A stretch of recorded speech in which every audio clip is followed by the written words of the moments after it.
Jazz Club.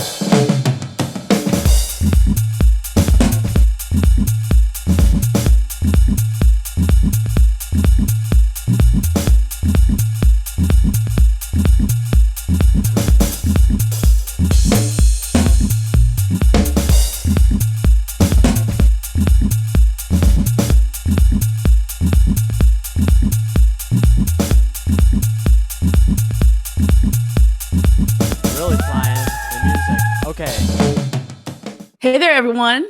Hi. Happy Thursday. It's Thursday again. It's Thursday. It's 8 o'clock on the East Coast, and we are reviving must-see TV. I shouldn't say that. That's like an NBC thing. I really shouldn't say that. But you know what? That phrase came from watching The Cosby Show. Millions of people tuned in every Thursday night at 8 p.m. to watch The Cosby Show, watched the Huxtables. So far in the series, when asked the question, who's your favorite Huxtable and which Huxtable are you most like? Vanessa came up quite a bit for various reasons. You know, many of us, I mentioned Issa Rae because of her Awkward Black Girl series that launched her career. You know, Vanessa was the first awkward Black girl in popular culture and television, as far as I'm concerned. And that, you know, here's this person that kind of lived in the in-between. When you think about The Cosby Show and you go back and you watch older episodes, you see someone who was struggling to find her way in, whether it was, you know, pleading for a family dog in the early series, in the early episodes, the early seasons, to figuring out what her fashion was, to dating boys, to and always being a step behind or in the shadow of her older siblings. So tonight, the chapter we're going to read, really probably more so than most characters, is a wide left departure from what we expect, but probably not too terribly void of Vanessa-isms, in the sense that I wanted to give her a platform and a voice that was rich and hopefully deep and fulfilling. Clinging to the dry towel after all the dishes have been washed, Vanessa is standing in the kitchen, waiting to speak to her mother alone. All the siblings have taken a room to clean and replace now that the repast is over. The last of the guests have made their way home, and through the somber quiet, the Huxtables clean their home together. They have stopped wondering, asking where Denise may be. They already know she's not coming back. Not surprising, but not fair, thinks Vanessa. She begins to muse aloud. Denise always managed to get out of doing chores. She charmed Dad into letting her slide. She slid through most things in life. Chores, school, jobs, marriage, motherhood. They all thought marrying Martin and raising Olivia would give Denise reason enough to be a responsible adult. Why am I talking about Denise? Why am I talking out loud? Vanessa looks around the kitchen, back down the back hallway to the dining room and up the back stairways to make sure no one heard her. Thankfully, no one was in earshot of Vanessa, which was rare in this house. Clair backs into the kitchen from the living room with 2 large crystal platters in her hands. They need to be washed. And Vanessa, certain her job of cleaning the kitchen was over, is deflated when she sees that she has 2 more platters to clean. Looking at her long, water-wrinkled fingers, Vanessa realizes her hands are shaking.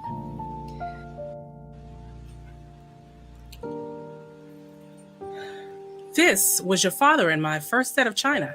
And no, I'll not be setting them down into your shaking hands. Vanessa, what's wrong? Oh, it's nothing, Mom. Just a little jittery. Might be too much caffeine or something of that sort. It's nothing of that sort. You've been drinking black coffee since Baltimore and the days of the wretched. Mom, why again with the wretched? Oh, because it's fun. It's big fun. My child, are you okay? No. Mom, Dad's gone, and I don't know how to... I know. It's okay. It's okay. Your father was ready, even though we were not. He was tired. He was weak. I mean, the strongest man that I'd ever known, that I'd ever loved.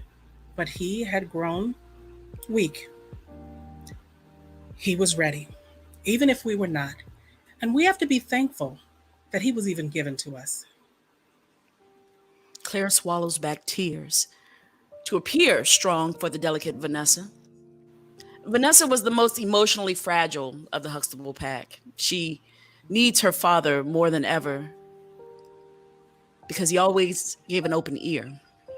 Vanessa feared her mother at times. She feared her mother's strength and that she would too have to be as strong one day. Vanessa wondered, would that day ever come?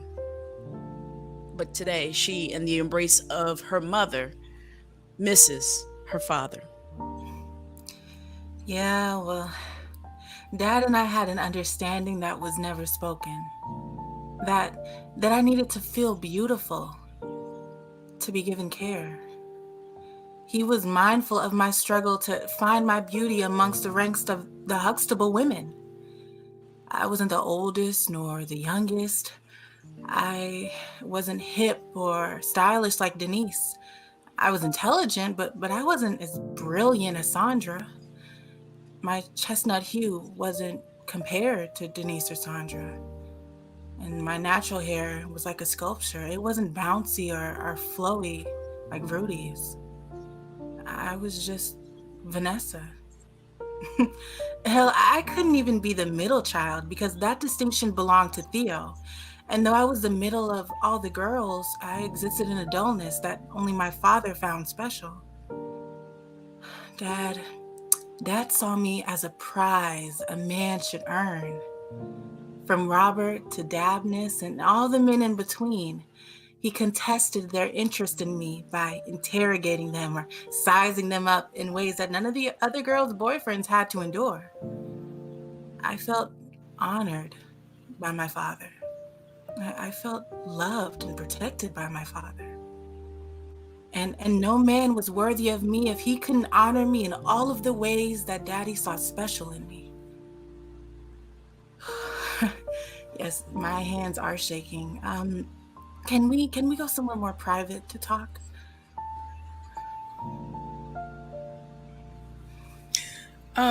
There's no one here. Is the kitchen not private enough?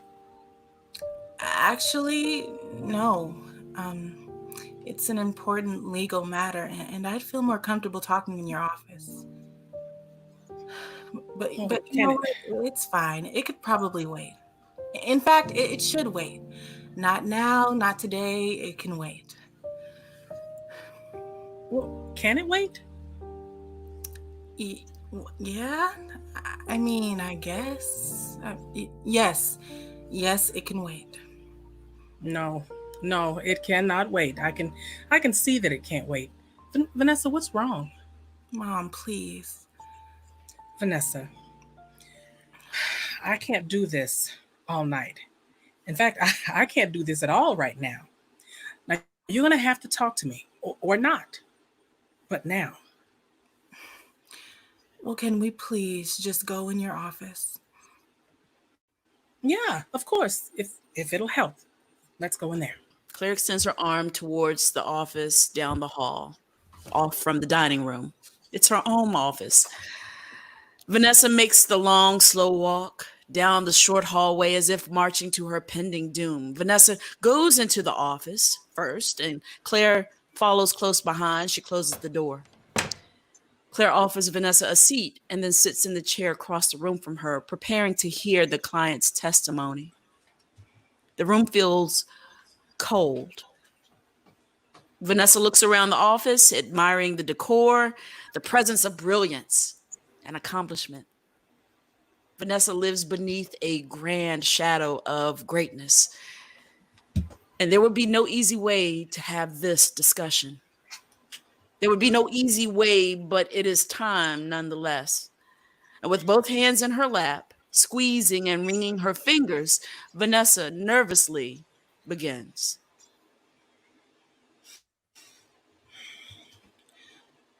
Okay.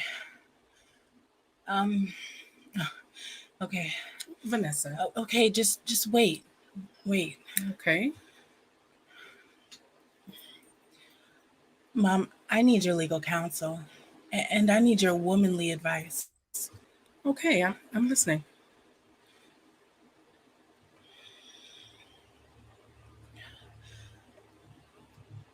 I was raped. Wait, what? By whom? By whom? What? I mean, I tell you, I've been raped, and you don't even ask if I'm... Vanessa. No, the care of your daughter first. Me first.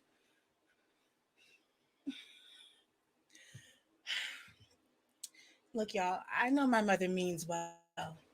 For Claire, being a lawyer isn't simply a trade, but it's her coping mechanism. Before anything gets a chance to reach her heart, it goes through a logical legal channel first. And I was prepared for that. I mean, Dad would have asked me, "Are you okay?" first. That was his care for me. And to expect that sensitivity from my mother was unfounded because it was unfamiliar. Okay, I'm sorry. Of course. Are you okay? No, I was raped. Tell me. Talk to me. I'm listening.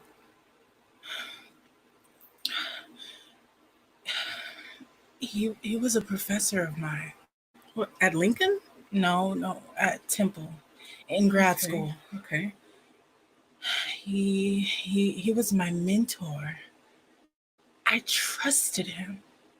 I needed him to get through the program, and there weren't too many Black professors in the education program, and he was a beacon for those of us who felt lost, felt alone there. We spent many, many hours talking about education, about injustice and about inequality, about going to an HBCU and to a PWI, about Obama and about Michelle, about Trayvon and about Daddy, about Dabness, about me. He showed care for me. I love my husband. I would never cheat on my husband, but I often wondered if I had, because I had spent so much time with this other man. Over 3 years, we forged a relationship that felt good, that felt safe. And I existed in a condition in which I could thrive, I could excel, and I would become a doctor too, and I would become great too. Because I had grown so close to this man, I let my guard down.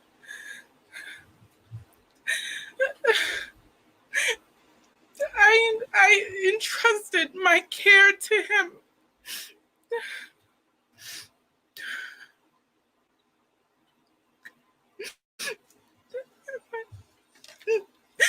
I didn't see a predator. I did not see a predator. I saw my friend. He invited me to his home to prepare for the defense of my paper for my dissertation, and I had no reason to say no. I would be a fool to say no. I could see the end of my studies, the end of my struggles in school,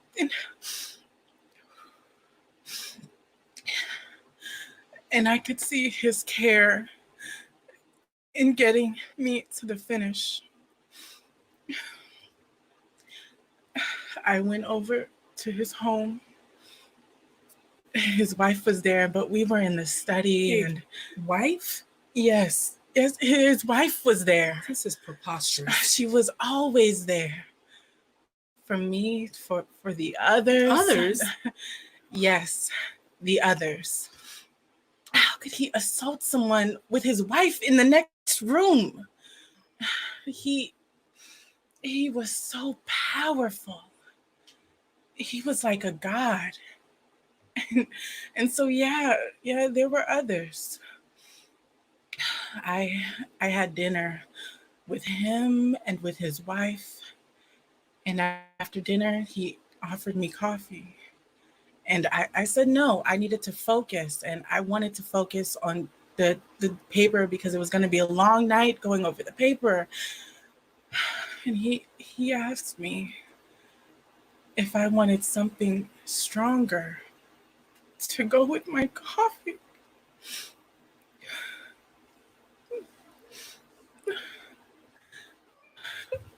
Mama, I can't say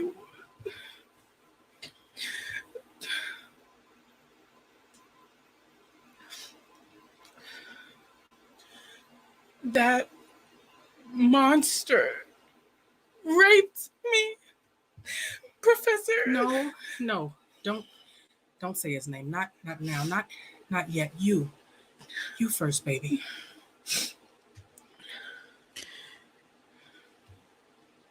Vanessa breaks down and slumps forward in her chair.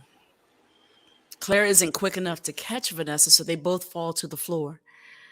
Vanessa curls up in a ball as tight as she can and unleashes the most devastating wail. Vanessa is broken.